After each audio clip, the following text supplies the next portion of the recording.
Io immagino che farete fatica a crederci, perché faccio fatica a crederci anch'io, ma io sono bravo.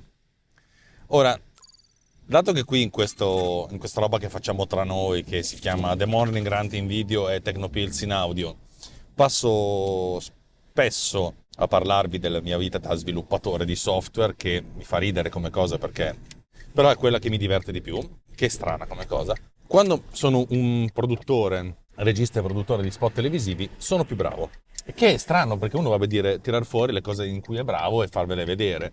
Però la realtà è che non posso farvi vedere le cose in podcast, in audio e intanto che vado verso l'ufficio. Anche perché poi, vedendo il prodotto finale, uno potrebbe dire: ma che è sta merda? La realtà è che spesso e volentieri la merda dipende dal fatto che tu hai degli ingredienti di merda e devi cucinare una torta. La torta alla fine sì, puoi fare quanto buona che vuoi, ma alla fine la merda viene. Ma non è questo il punto di cui voglio parlarvi oggi. Allora, nei mesi di novembre e dicembre sono stato molto impegnato perché ho prodotto la totalità di ben 6 spot televisivi, 3 per il mercato italiano e 3 per quello estero. 2 italiani sono già usciti, uno di questi è stato un adattamento di uno spot precedente, ma vabbè, un altro è una cosa ex novo. Gli spot esteri sono già usciti, ne manca uno per la Polonia che uscirà tendenzialmente oggi, capiremo se l'ultimo video che abbiamo fatto è quello definitivo, e uno per l'Italia che uscirà probabilmente a febbraio-marzo, che però abbiamo già prodotto perché dato che è un prodotto su licenza, il licenziante, insomma chi detiene i diritti della licenza, il brand deve dargli un'occhiata e dire prima che avete fatto delle minchiate. E quelli si prendono tutto il tempo del mondo, giustamente anche per certi versi. E no, è finita così. Vi ho raccontato qualche mese fa, forse un mesetto fa. Nel frattempo il cliente dell'agenzia, il grosso cliente, che è un cliente molto grosso, all'agenzia, cioè ha diverse agenzie per cui fa degli spot e ha altri prodotti di cui noi non ci siamo occupati. Però, nel senso, hanno... Dove cazzo stai andando, coglione? Cioè, devi girare a sinistra e ti sposti a destra, vaffanculo. Allora, altro prodotto di cui non abbiamo niente a che fare noi. Il cliente, il super cliente ha chiesto all'agenzia che ha fatto questo prodotto: fateci anche i video social e non ve li paghiamo perché noi siamo belli e voi siete delle merde. E questi qui gli hanno detto: no, guarda, dovresti pagarci X. No, no, no, no, non vi paghiamo. Ti pare che ti paghiamo anche per fare del lavoro? Cioè, dovresti pagarci tu a noi per l'onore di essere stato contattato. E questi qui gli hanno detto: sapete che c'è? Andatevene a fanculo. Non credo che abbiano usato queste parole, ma è molto probabile di sì. Che abbiano detto proprio: sapete che c'è? Andatevene a fanculo. Allora il cliente ha detto: vabbè, dateci sorgenti così i video social ce li facciamo noi. E gli ho detto: ma andate a fanculo 2 volte. Hanno alzato i ditini medi e li hanno sfanculati. Allora il cliente ha detto: vabbè, andiamo da un'altra agenzia, quella con cui collaboro io, ci fate i video social. L'agenzia gli ha detto: vabbè, ma cosa avete da darci? Vi diamo lo spot e 3 fotografie e con queste ci fate i video social. Ah, e loro sono venuti da me. Ho detto: noi abbiamo un cerotto, un po' di spago, una gomma masticata usata, ci fai gli video social?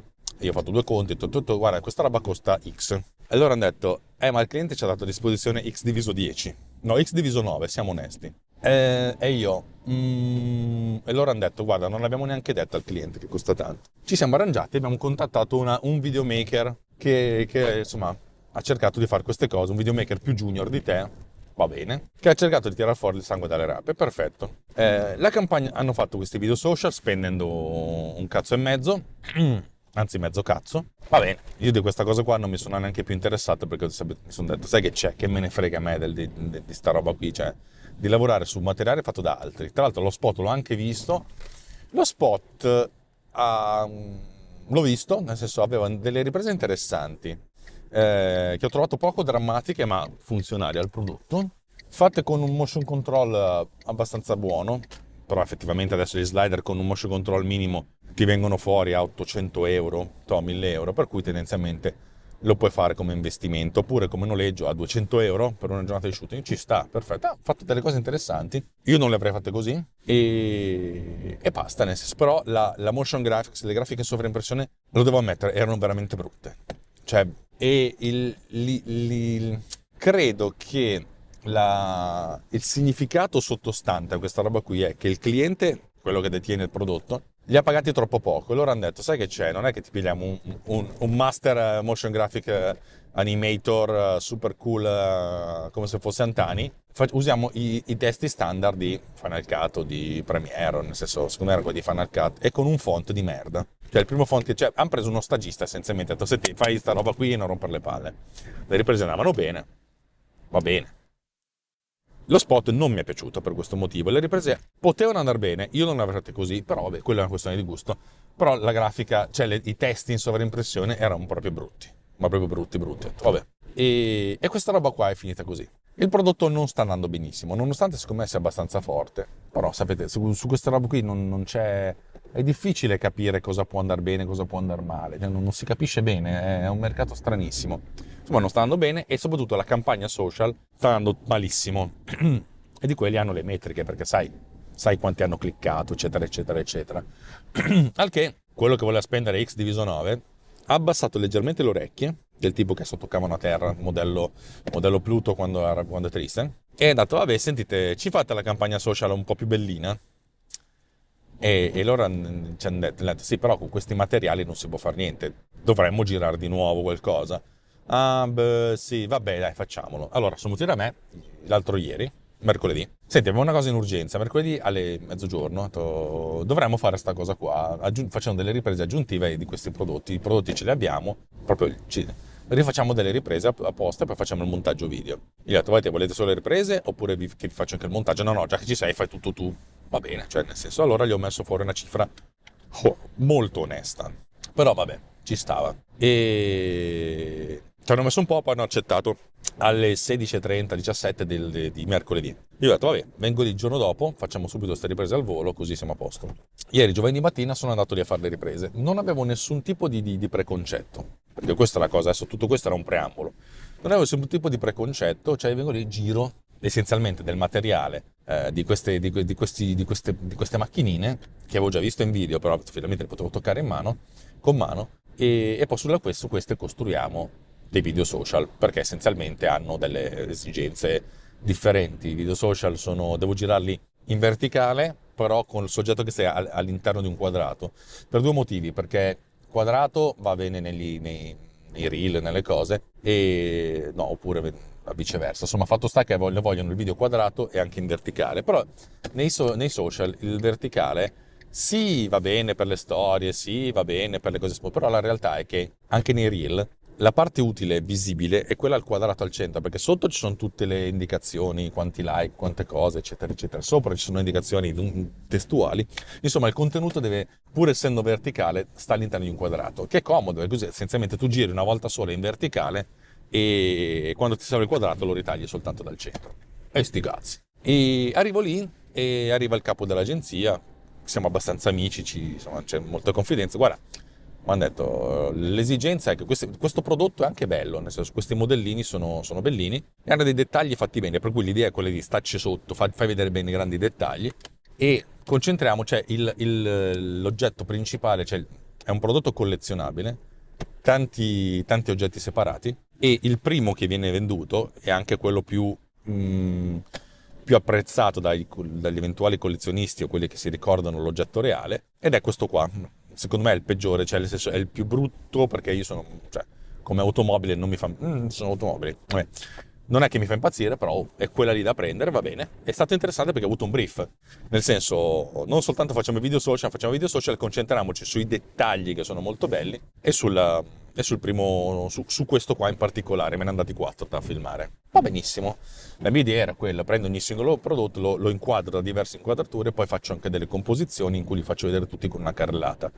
Ricordandomi che abbiamo il vincolo fondamentale che il video è quadrato / verticale, per cui la disposizione dei prodotti deve essere diversa rispetto a quella che avresti in uno spot televisivo, che è invece in orizzontale, in 16 noni, che è un 9/16. Ok? Tutto chiaro fin qui? Ultima cosa, quando ho visto i prodotti, ho detto, cacchio, ma sono più grandi. Da vedendo dallo spot mi sembrava una scala diversa. Voi sapete che le automobili hanno diverse scale le automobili collezionabili, è un'automobile collezionabile, ha diverse scale, c'è la scala 1 a 8 che fondamentalmente è grande così, l'oggetto, vuol dire che se l'oggetto è lungo 4 metri, il prodotto in realtà è lungo 50 centimetri, però se metri sono un po' di più è un po' più lungo. Poi c'è la scala 1 a 23, 1 a 24 scusate, cioè nel senso un metro corrisponde a 8 centimetri, l'avete capito. Poi c'è la scala 1,43 e poi c'è la scala 1,64. La scala 1,64 è quella delle macchinine nostre quando eravamo piccolini, no? Quelle che compravi al mercatino e facevi andare in giro. Le macchinine, quelle piccole così. Le 1,43 sono così, tendenzialmente, cioè sono così. Per cui sono anche più grosse. E io mi ho detto, cacchio, dallo spot mi sembravano più piccole. E lì ho visto il primo problema. Il primo problema di questo spot è che non mi ha fatto percepire l'oggetto, cioè mi ha fatto percepire l'oggetto più piccolo di quello che in realtà è. Che questa è una cosa terribile perché, porca puttana, cioè lo spot dovrebbe venderti il modello come una rappresentazione quanto più empaticamente vicina e emotivamente attaccata all'oggetto reale. Ovviamente più il modello è piccolo e più questa distanza si aumenta. E se tu nella rappresentazione del filmato mi togli questa dimensione, la scala, cioè nel senso mi ammazzi la scala, e io dico, cacchio, cioè, perché questa cosa qui? Cioè, ho visto che questo spot, con tutte ci sono state delle scelte, ripeto, alla base, però questa cosa qua non mi ha comunicato, ho detto, porca puttana. E tra l'altro io, cioè, sono anche un po' del mestiere, dove anche riconoscere, ricordarmi. Invece vedendo queste cose, senza neanche fare un'analisi, o anche facendo un'analisi, non ho visto la dimensione, ma soprattutto non ho visto dettagli. Le ho preso in mano queste cose qui, mi sono messo gli occhiali perché non vedevo un cazzo. Porca puttana se sono fatti bene, infatti anche il tipo dell'agenzia mi ha detto, cazzo, guarda che sono fatti bene come modelli, cioè non è la solita cinesata, scusatemi il termine, nel senso di un prodotto a bassissimo valore. In realtà questa cosa qui è fatta abbastanza bene. Cazzo, cioè, vinciamola sta cosa qui. E adesso arriva la cosa interessante. La cosa interessante però arriva dopo la pubblicità. Qual è la cosa interessante? La cosa interessante è, e adesso è la cosa difficile, quando mi sono messo lì a girare, mi sono detto, io adesso devo girare, ho preso la mia piattaforma girevole, quella di cui vi ho parlato diverse volte, che fa una rotazione completa in 30-31 secondi. Per cui la mia idea è, prendi il modello, lo metti lì, fai le giuste inquadrature, la giusta luce, fai partire, lo fai per 40 secondi in modo tale che hai una giusta copertura. Poi di questa rotazione non è che te la prendi tutto, magari ti prendi metà rotazione, cioè dal davanti al dietro, dal dietro al davanti, e poi la velocizzi in 2 secondi, in modo tale da avere dettaglio davanti, con le curve di velocità molto molto molto accentuate. E questi modelli vengono venduti su delle basette. Le basette sono inclinate di tipo 25 gradi. Vuol dire che il modello lo vedi, se anche appoggiato, leggermente di 3/4 dall'alto, che lo rende molto dinamico. Allora, facciamo la prima ripresa con le basette, il che significa che abbiamo una inquadratura verticale, base rotante, oggetto leggermente inclinato, per cui c'è una sorta di grande sbollatura intanto che gira. Come illuminazione, dato che volevo una cosa drammatica, ho fatto tutto sfondo nero, ho messo un bank dall'alto, un banchino del cazzo, cioè un banchino di quelli della New Year, dall'alto, anzi leggermente spostato verso il dietro, in modo tale che fosse un leggero controluce, poi un pannello riflettente grande così, comprato su Temu a 2 euro, da una parte, e nella stessa confezione di 2 euro c'è un pannello riflettente però di argentato, che è anche un po' non piatto, cioè anche dato che si è rovinato nel trasporto, non che si è rovinato, nella chiusura si è un po' accartocciato, pannello argentato dall'altra parte che generava dei riflessi puntinici, dei puntini di riflessi sulla macchina, che girando dava un effetto veramente fighissimo tridimensionale. L'effetto Gran Turismo, che a me piace chiamarlo. Tra l'altro è interessante perché quando parla qualcuno di Gran Turismo, io non gioco, magari neanche sanno che cos'è. Cioè, cazzo, ma è l'estasi dell'auto da corsa, dell'auto pulita da corsa, ecco, mettiamola così, che rende l'idea. Vabbè, non è che ho fatto cioè una luce, un telefono cellulare in verticale, un pannello riflettente, 2 pannelli riflettenti della Temu, e ho fatto questa cazzo di inquadratura, ok? Ho girato, ho sottoesposto in modo tale da enfatizzare il contrasto tra luci e ombre, e ho girato la prima scena con tutte le automobiline, perché poi ti metti lì a catena di montaggio. Ho preso quella che mi piaceva di più, è un'auto da corsa, l'ho post prodotta, 5 secondi di video, con un look bellino, contrasto abbastanza elevato, che tirava fuori questi dettagli che venivano illuminati, quadratizzato. L'ho mandato a questo punto, erano lì di fianco, ma l'ho mandato via WhatsApp all'account e al mio committente, quello che mi ha fatto il brief. E entrambi sono venuti da me, cioè, ma cazzo, ma che figata! Ero lì nell'ufficio, io faccio queste riprese nel loro ufficio, perché c'è abbastanza spazio e i modellini sono piccolini. Cazzo che figata, cioè, effettivamente questa prima inquadratura che ho fatto era obiettivamente più bella di tutte quelle altre dello spot, ma soprattutto il modello sembra enorme. Non dico che sembra quello vero, però sembra un 1:8 e stiamo parlando di 1:43, cioè 2 scale di differenza. Mi sono sentito molto figo. Mi sono sentito molto figo perché c'era veramente una bellezza estetica. Ora, due considerazioni, che sono le considerazioni per cui sto facendo questo video. Non perché sono bravo, sono anche bravo, ma non è questa la cosa, cioè nel senso, chiunque di voi avrebbe potuto, ma molti di voi, con un minimo di esperienza avrebbero potuto fare lo stesso lavoro. La prima cosa è l'impatto drammatico, nel senso, è ovvio che i modelli li devi far vedere, però in questo caso il modello è come se ti faccio vedere quello che è il sogno. Se voi guardate i documentari di gente che corre in auto, hanno tutti questo approccio, nel senso in cui l'auto prima viene vista in controluce, si vedono solo le linee, i riflessi, cioè si vede soltanto inizialmente una parte dell'auto che è quasi evanescente, ma essendo evanescente è ancora più da sogno. Poi si mostra, eccetera, eccetera. È ovvio che qui non possiamo far vedere l'auto che va perché sta ferma, è una cazzo di basetta. Però enfatizzazione dei dettagli. Tanto enfatizzati i dettagli. I cerchioni sono fatti veramente bene. Le decal sono fatte veramente bene. Ci sono le targhe di queste auto e sono fatte bene. Per cui, ripeto, cioè, questa singola inquadratura enfatizzava queste cose qui. E adesso inciso.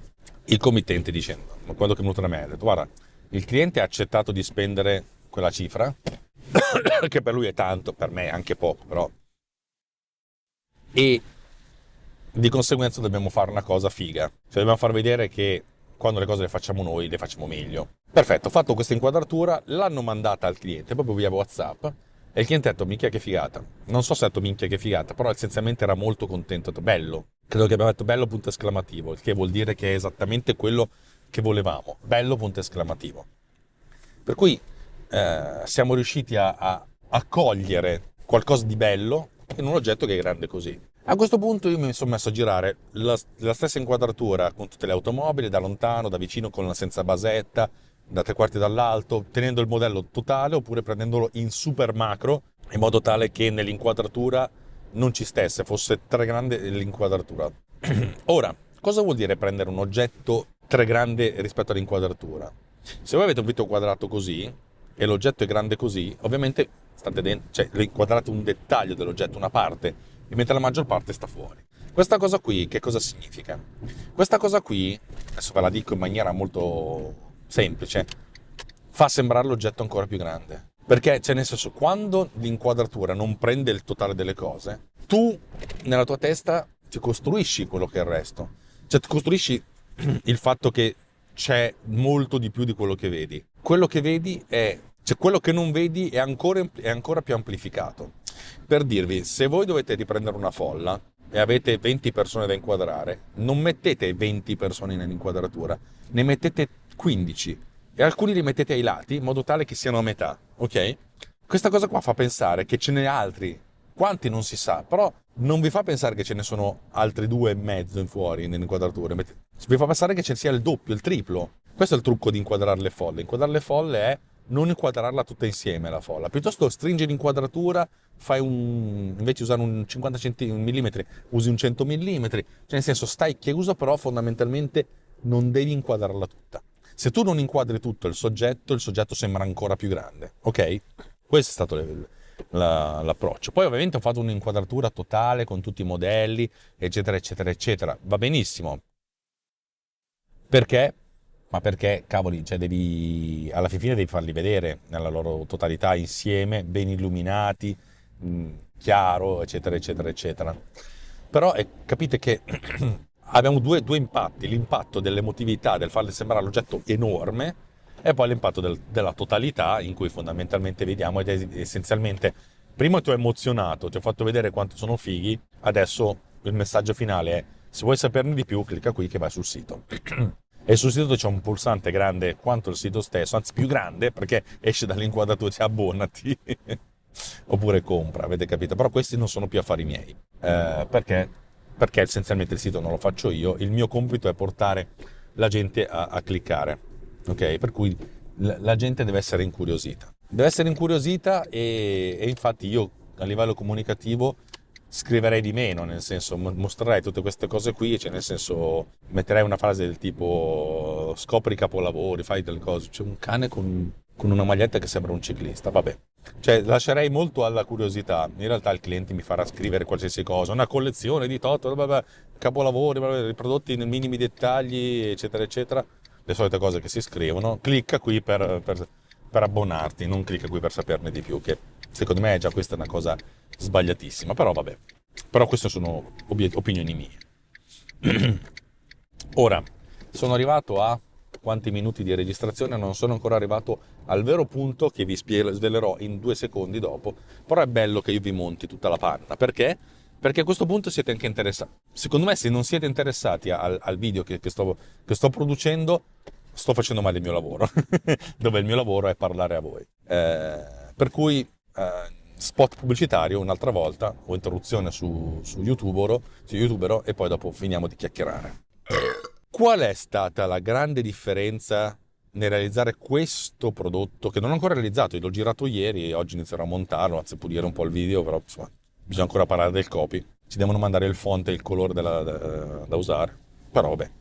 Qual è la differenza tra questa roba qui che sto producendo e lo spot televisivo? Adesso contate fino a 10, tanto non ve lo ricordo. Cioè, se non state seguendo questa cosa, se non sapete qual è il mio percorso mentale, fondamentalmente non lo sapete. E adesso vi spiego la grande differenza che è stata il punto di forza, paradossalmente, di questa roba che sto girando. Il punto di forza è che negli spot televisivi sei fottutamente obbligato, e dalla consuetudine e dal fatto che comunque lo spot prima di essere girato deve essere approvato dal licenziante, da chi detiene i diritti di immagine del brand, che di solito è il brand stesso, deve essere previsualizzato con uno storyboard, ok? E qui le cose diventano interessanti. Come fai a fare uno storyboard di qualcosa senza avere quel qualcosa in mano? Ora, spesso e volentieri gli spot che realizzo con questa agenzia sono spot che realizzo per l'agenzia che ha già in mano il prodotto perché sta già producendo la parte cartacea. Il che significa che hanno già fatto tutte le foto, eccetera, eccetera, eccetera. Cioè il prodotto esiste già, magari è un prototipo, però hanno già il prodotto e già fanno le foto da tutte le parti. Ok? E io mi danno una cartella con 50 foto, nel senso devo costruire la narrazione. In più, il cliente si aspetta sempre di avere la stessa comunicazione, più o meno. Per cui la realtà è che lo spot televisivo si basa su delle foto che non faccio io, su dei preconcetti che sono quelli del cliente, e significa che lo spot televisivo è blindato, ha un sacco di limitazioni. Mentre arrivare a fare uno spot social in cui prendo il prodotto, lo faccio diventare ancora più grande, semi-illuminato, con un'aura di mistero e di epicità, questa cosa qui non avrei mai potuto farla nello spot. Perché per fare una cosa, per comunicare la fighezza di questa inquadratura, devi per forza girarla sta roba qui. Cioè devi metterti lì a fare le foto, non fare le foto documentaristiche di tutto il prodotto, foto ad alta risoluzione che devono essere poter scontornate per cui le giri su sfondo bianco. No, sta roba qua la devi girare su sfondo nero con un cazzo di bank. Scusa, però c'avevi il telefono in mano. Con un cazzo di bank che illumina la luce dall'alto, con i riflessini scemi, e rendere l'epicità di questa cosa con una singola immagine, perché lo storyboard non è una previsualizzazione, è uno storyboard, cioè sono delle singole immagini. Fare questa cosa qui e renderla figa è impossibile. E questa roba qui è tosta, perché l'immagine più figa di questo prodotto, e lo posso dire, non è nello spot televisivo, ma è in un video social. è tosta sta roba, eh. Se ci pensate bene è veramente tosta sta roba. E il fatto che sia questa immagine così figa è perché non c'è stata la necessità di fare uno storyboard. Perché una roba del genere, per fare uno storyboard con questa roba del genere, devi veramente farti un culo quadro. E invece in questo caso non abbiamo utilizzato, cioè non abbiamo utilizzato le foto precedenti, le abbiamo create al volo senza vincoli. E per cui alcune cose che magari sulla carta non sarebbero funzionate, quando le vedi in video, cacchio, ma invece funziona, usiamola. Cioè abbiamo raccolto del materiale che non era stato preelaborato, nel senso andiamo lì e dobbiamo girare A, B, C e D e soltanto quelli e in questo modo qui perché sennò poi il cliente non capisce. No, in questo caso eravamo liberi totalmente di interpretare la comunicazione e di poi di costruire sulla libertà che abbiamo preso il prodotto finito, cioè il video finale. Questa roba qua, se ci pensate bene, è terribile. Vai, io ho lo stop, ragazza, cioè... Ho lo stop, cazzo, è un dare alla precedenza. Non vedi, cazzo, devo dare la precedenza? Porco Diaz, ti vengo giù e ti ammazzo, hai capito? Figa. Tra l'altro, sei in taxi, stai facendo pagare la tariffa al tizio che sta dietro, per cui stai guadagnando dei soldi. Minchia, che due coglioni. Oh, scusate, Io con i tassisti di Milano ho il dente avvelenato. Allora, dicevamo, questa roba qua, se ci pensate bene, è terribile.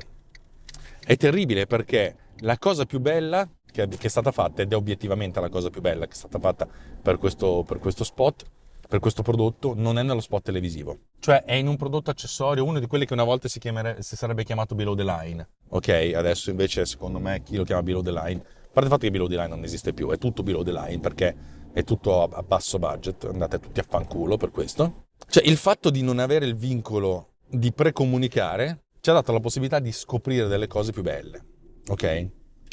E adesso la cosa interessante mi verrebbe da dire è che, ma dato che quando giri lo spot, negli altri spot che produci, giri anche i video social, per cui ti fai tutte le riprese di queste, cioè oltre alle riprese che hai preventivato, ti fai queste riprese qui, perché non usare i materiali che giri in più e che sono belli nello spot vero e proprio? Perché è impossibile. Perché è impossibile farlo? Perché lo spot ha uno storyboard già autorizzato, già approvato. Cioè, c'è tutta una questione di approvazioni e di questa roba qua mi avete dato l'ok, per cui ok, qualsiasi cosa che esce da questo recinto che ci siamo costruiti non è approvato, deve essere approvato e di conseguenza non si fa. È terribile questa cosa qua. Che se tu magari, ecco, bravo, ora che mi ti sei messo davanti ti prenderei dentro davanti alla polizia che è di fianco lì. Spero che non mi stia guardando intanto che parla al cellulare, però ecco. È terribile il fatto che non c'è la possibilità di improvvisare, di scoprire una cosa nuova, perché siamo talmente ossessionati dal costruire le cose che abbiamo precostruito per lo storyboard che non possiamo inventarci qualcos'altro. Cioè, anche volendo, tutti quanti, anche il cliente, non possiamo dire questa roba è fighissima, mettiamola dentro al posto di quest'altra inquadratura. No, perché non è approvato e dovremmo farcela riapprovare. Le approvazioni magari prendono 6 settimane, di conseguenza non c'è tempo. Questa roba qui è la morte della creatività. E poi vi rendete conto che vedete gli spot tutti uguali, che sono tutti un po' piatti. E sì che sono tutti un po' piatti, perché non c'è spazio per cogliere l'attimo, per il guizzo, la scintilla del momento, ok? Questa cosa al cinema non è vera. Cioè tu puoi fare quello che vuoi, hai una sceneggiatura, non hai uno storyboard. Se c'è lo storyboard comunque è una guida, perché poi il regista al momento dice sai che c'è, vaffanculo, questa roba è più bella, la faccio così. E questo secondo me è il punto di debolezza degli spot televisivi. Il punto di debolezza è il fatto che sono talmente costruiti che nella loro costruzione ammazzano quella divergenza che nel divergere porta a un prodotto, a un risultato migliore, anche più bello. Ora, a varia di tutto questo, che ore sono? Facciamo una considerazione finale dopo la pubblicità. Ora, a varia di tutto questo, la cosa che mi verrà da chiedere, perché voi vedrete questo contributo, ascolterete questo contributo fra 3 settimane circa, 2 settimane e mezza, 3 settimane, Come sarà andata la campagna? E questa cosa la potrò misurare, perché il video dovrò i 2 video social li dovrò produrre entro una settimana, tempo plausibile, dato che ci saranno pochissimi effetti speciali. Ho fatto delle riprese in modo tale che posso gestire tutto con delle maschere, per cui la campagna partirà e avremo anche dei numeri, capiremo se la campagna è andata bene. Cosa vuol dire se la campagna è andata bene?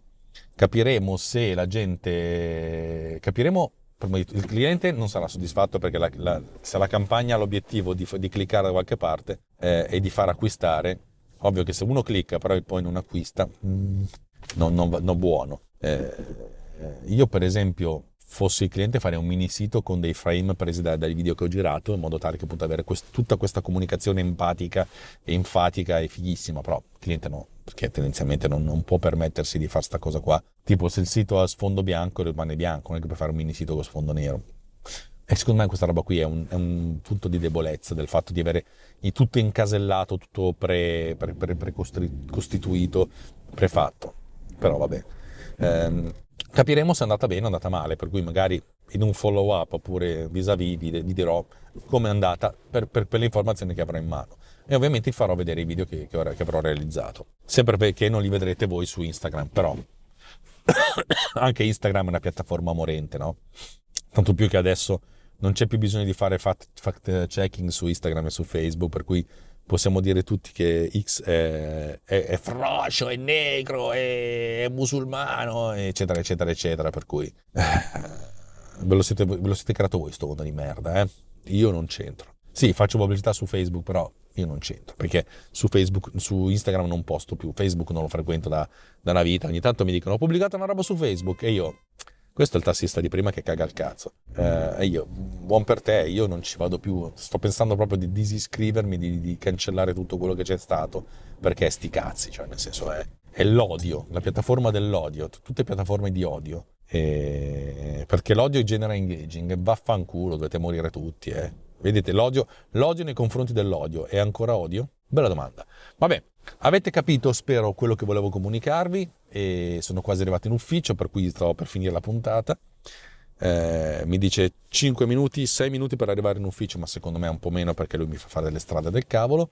Che altro aggiungere? Vi ricordo che se avete visto sto video in video, se mettete un like al video, se fate un commentino, sarebbe interessante. Non sarete arrivati fino a qui, per cui sti cazzi.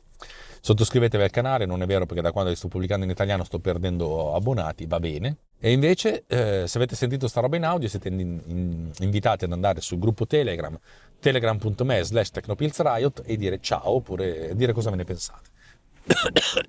Non lo farete, andrete su Telegram e mi comunicherete quello che pensate direttamente, va bene così. È comunque un buon feedback. A valle della sigla finale, che è bellissima, vi sentite il riassunto di ChatGPT, che sarebbe interessante trovare il modo di modificarlo ancora per renderlo ancora più cretino. Vedremo se riusciremo a farlo. Detto questo, ecco, il tipo con la smart che si deve infilare tra le palle, perché io ho la smart e di conseguenza sono una persona migliore di voi, ti prenderei a calci nel culo, però vabbè, levati dalle palle così passo anch'io. Basta, è stato bello. Forse non bellissimo, ma abbastanza bello. E detto questo, ricordatevi che nonostante la mia scarsa autostima, io a fare sto cazzo di mestiere, a riprendere le automobiline, sono fottutamente bravo.